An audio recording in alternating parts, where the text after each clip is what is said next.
Hey, I'm Ella. Let me take you back a bit to where it all began. Life's always been me and my mom, Trina, a dynamic duo since as far back as I can remember. My dad, well, he left us when I was just a little one. I barely have any memories of him, and the few that I do have are kind of hazy. Growing up, it was always just the two of us against the world. We were not rich, but my mom worked her tail off to make sure we had a roof over our heads and food on the table. It was a small apartment in a quiet neighborhood, and I loved it. I never really knew what it felt like to have a fatherly presence around. My mom was my hero.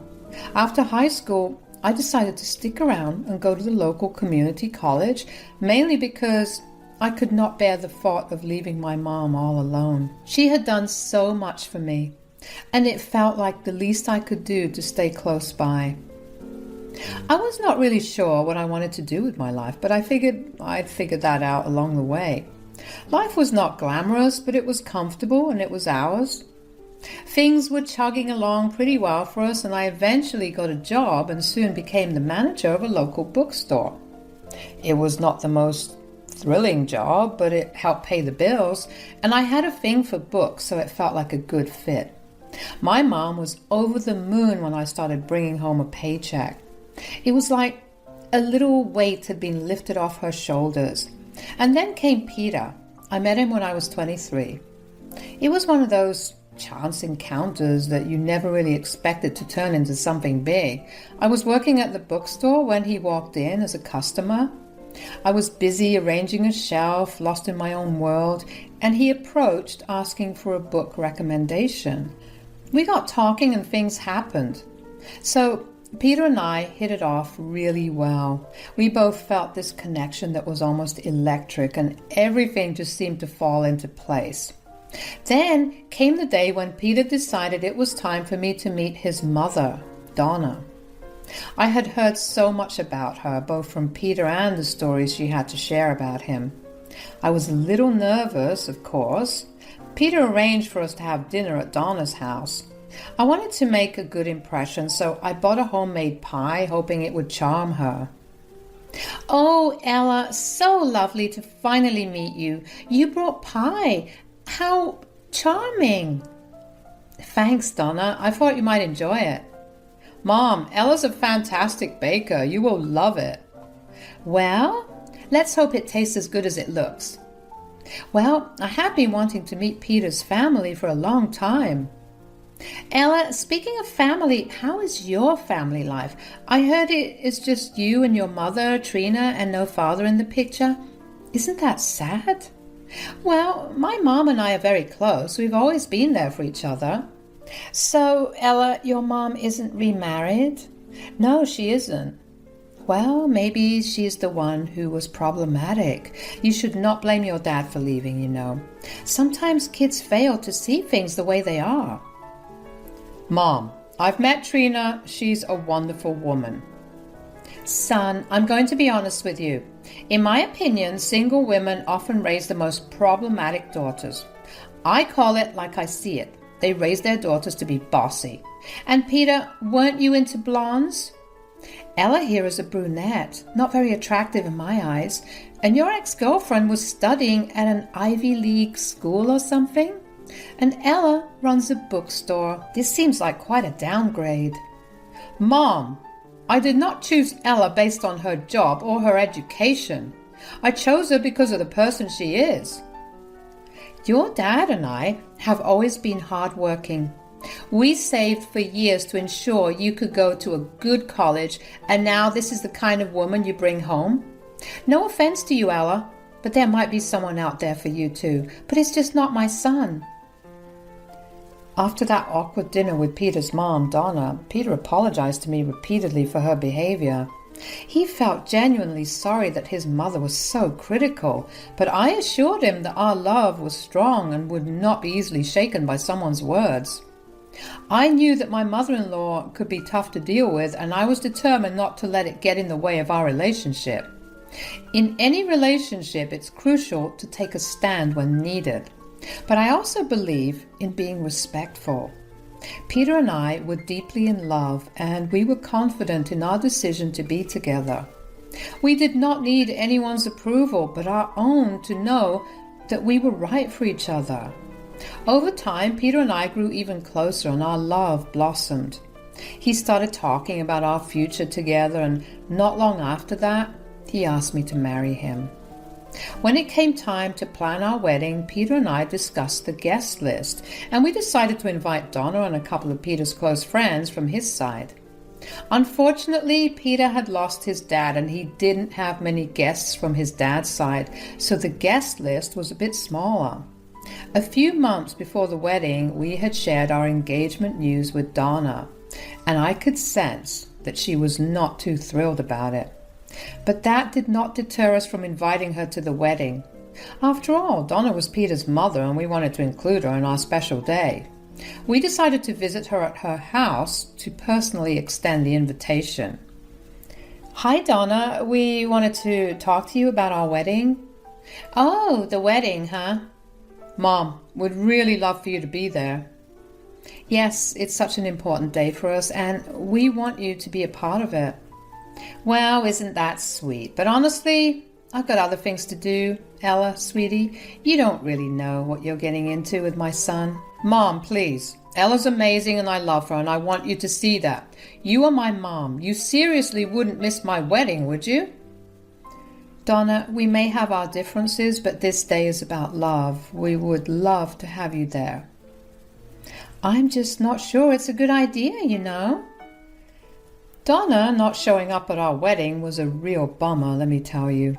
We made every effort to get her there and called her a bunch of times, but she could not be bothered. Peter's friends and family were all there, and we could see the disappointment in his eyes. He tried to keep his spirits up, but it was clear that his mom's absence was gnawing at him. It is tough when your spouse is feeling low, and you can't do much to lift their spirits. We decided to go ahead with the ceremony despite the whole situation. Peter said that he would not let a no-show ruin our day, even if it was his mother. Fast forward 6 months into our marriage, and Donna was still keeping her distance. It was like she made a conscious choice to pretend we didn't exist. It was tough for Peter, and I could kind of see it in his behavior, but he never blamed me. Peter's birthday rolled around, and we tried to throw a little family gathering to mark the occasion. We reached out to Donna, but she turned us down with no explanation or anything. Peter was obviously hurt by his mom skipping his birthday. I remember those weekends when I used to visit my mom regularly. It had always been just the two of us, and I felt a deep sense of responsibility towards her. I could sense Peter's desire to go and see his own mom, Donna, but he could not, and in a strange way, I felt like the blame was on me, like I was the reason he could not have that bond with his mother. The bond between a mother and her children is something truly special. I understood that, and it pained me to think that I might have unintentionally taken that away from Peter and Donna. "Peter, honey, I can't help but feel responsible for the distance between you and your mom. It's like she's avoiding you because of me." "Ella, you can't blame yourself for my mom's actions. It's her choice to be distant. She has her own reasons. But it seems like she can't accept our relationship. It's affecting you. And I hate seeing you like this." "I know it's tough, but it's not your fault. I love you, and I would not want it any other way. We'll figure this out together. I just want you to have the relationship you deserve with your mom." I decided it was time to take matters into my own hands. I could not bear to see Peter suffer because of his strained relationship with his mom, so one day, without telling Peter, I headed over to Donna's place. I was determined to have a woman-to-woman conversation with her, hoping to ask her to give me a chance. "Donna, it's been over 6 months. Don't you miss your son?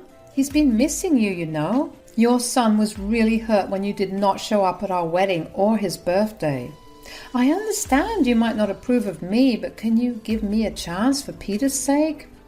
I'm really close to my mom, and I can't even imagine not talking to her for that long. Peter respects you a lot, so maybe you can give me a chance at this." "Ella, It's not that simple. You're not the woman I imagined for my son. I'm confident we can work something out, Donna. Just give me a chance, get to know me, and who knows, maybe we will discover some common ground. We might even find something we both like. Oh, please, Ella, you're nothing like me. I don't think we can ever get along, but I will give it a thought just because I miss my son way too much. So I got back from Donna's place not really knowing what to expect. I decided not to tell Peter about our little chat just yet.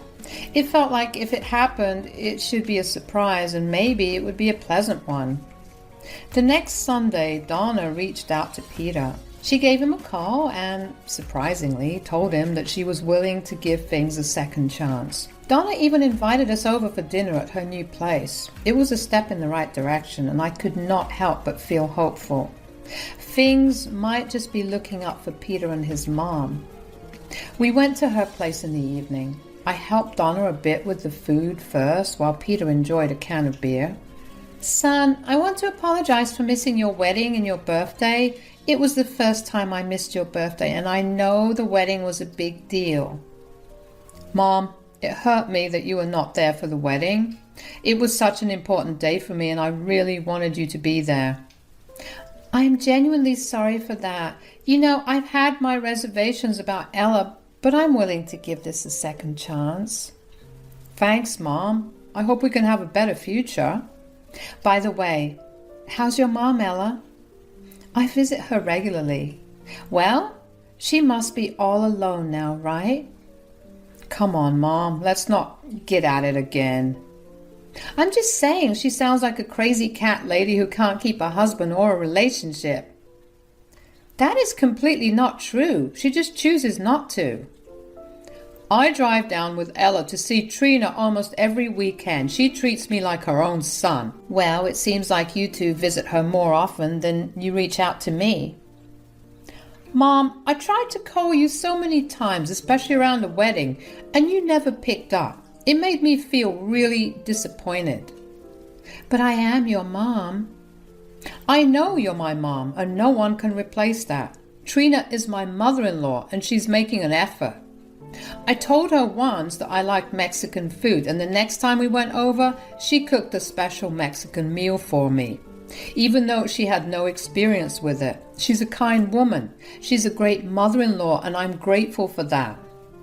Well, looks like my son has different priorities now. Well, how about this? Dinner at my place every Sunday? I think we should start new traditions. Well, that sounds great, Donna. Mom, you have no idea how happy I am to see you make an effort like this. Well, it had been almost a year since Peter and I got married.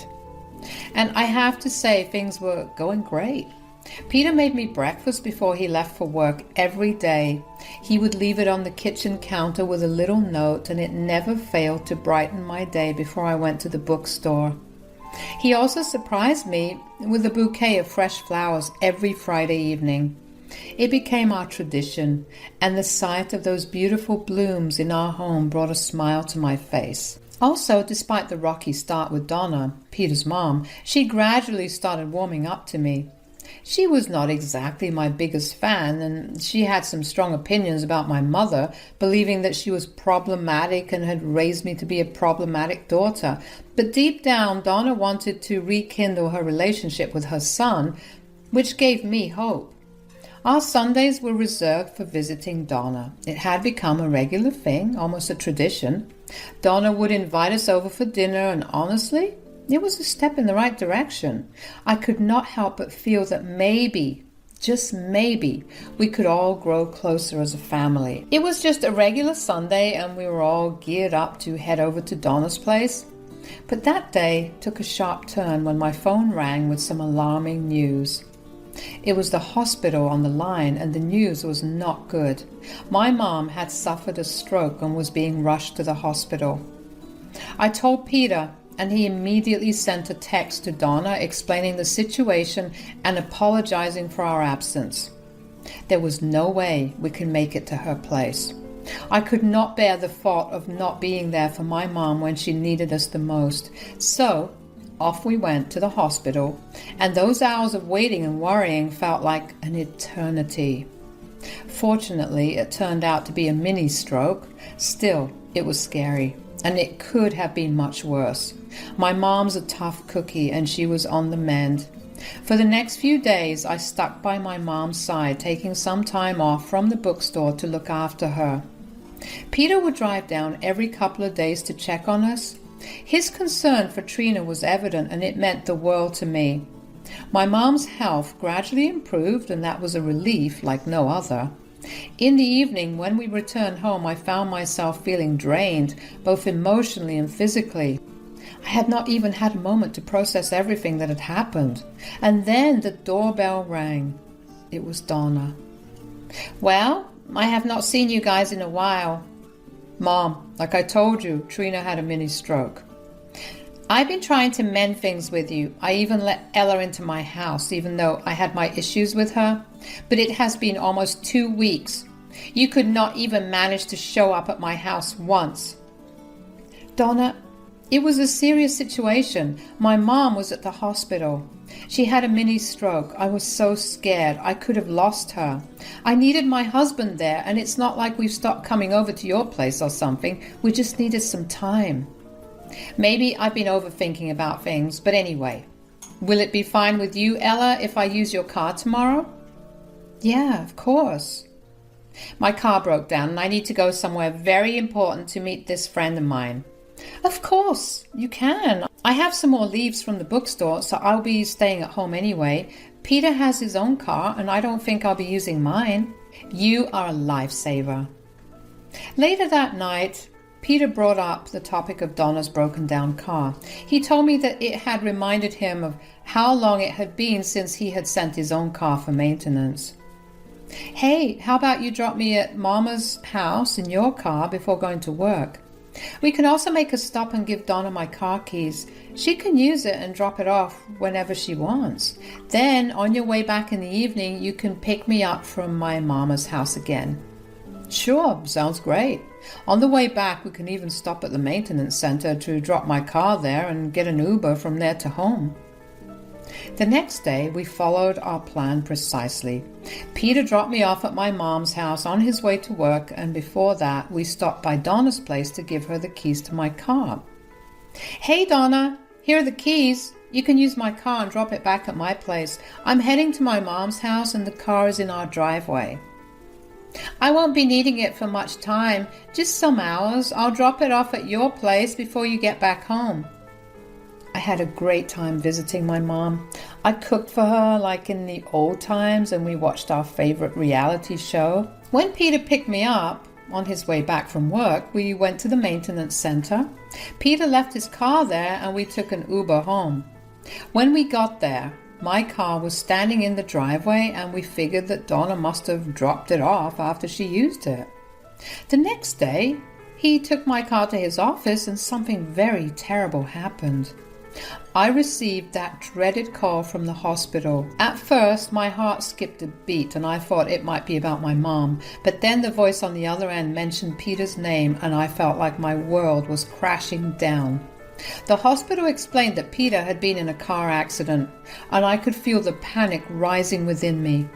I rushed to the hospital as fast as I could. When I arrived, I was relieved to see that the accident, while frightening, had not been as catastrophic as it could have been.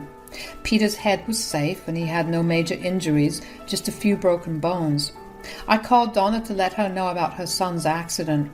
I was in the hospital room, sitting beside Peter's bed. He was still unconscious, and I was anxiously waiting for him to wake up.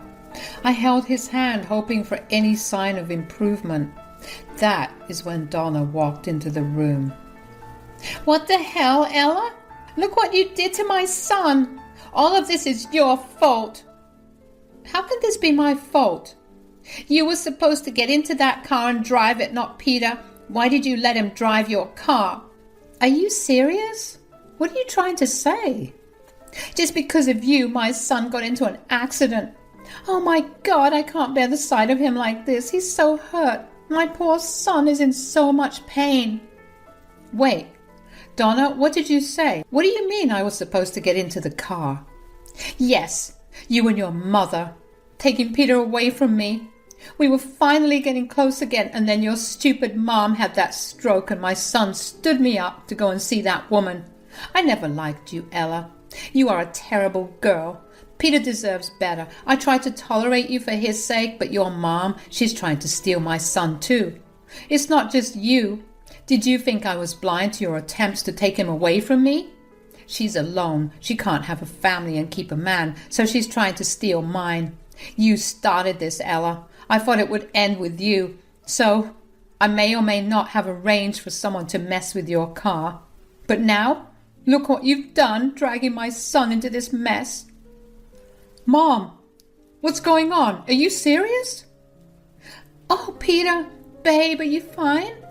Can you get my mom out of here? I don't want to see her face. Peter, thank God you're all right. This is all Ella's fault. You're just a bit misguided right now. I did all of this to protect you from Ella and Trina. Mom, you are just delusional. Just get out of here. I escorted Donna out of the room. Enough is enough. You tried to end my life and look what happened. You hurt your own son. I won't let that go, Donna. You have insulted me and my mom repeatedly. But I gave you numerous chances, hoping one day you would accept me. In return, you tried to kill me. You wanted me gone, but I will ensure you face the consequences. I spent weeks at the hospital with Peter, waiting for him to heal and come home. He'd been through a terrifying car accident, and his injuries were slowly getting better.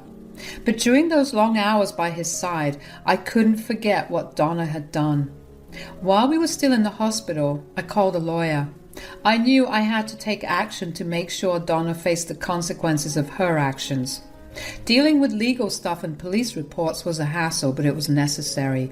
Donna had to pay for attempting to hurt me. After a bunch of court stuff, Donna got sentenced to 2 years in jail for attempted murder. The gravity of her actions finally caught up with her. It's been months since the accident, and Peter is still in pain. Some of his wounds haven't fully healed, and the emotional scars run deep. He's understandably furious with his mom for what she did. During this tough time, I've been there for him every step of the way. My mom, Trina, has also been a huge help. We're doing our best to make things as smooth as possible for him, considering the circumstances. Donna might be locked away for a while, but we don't think we can ever forgive her for what she has done. Stay safe,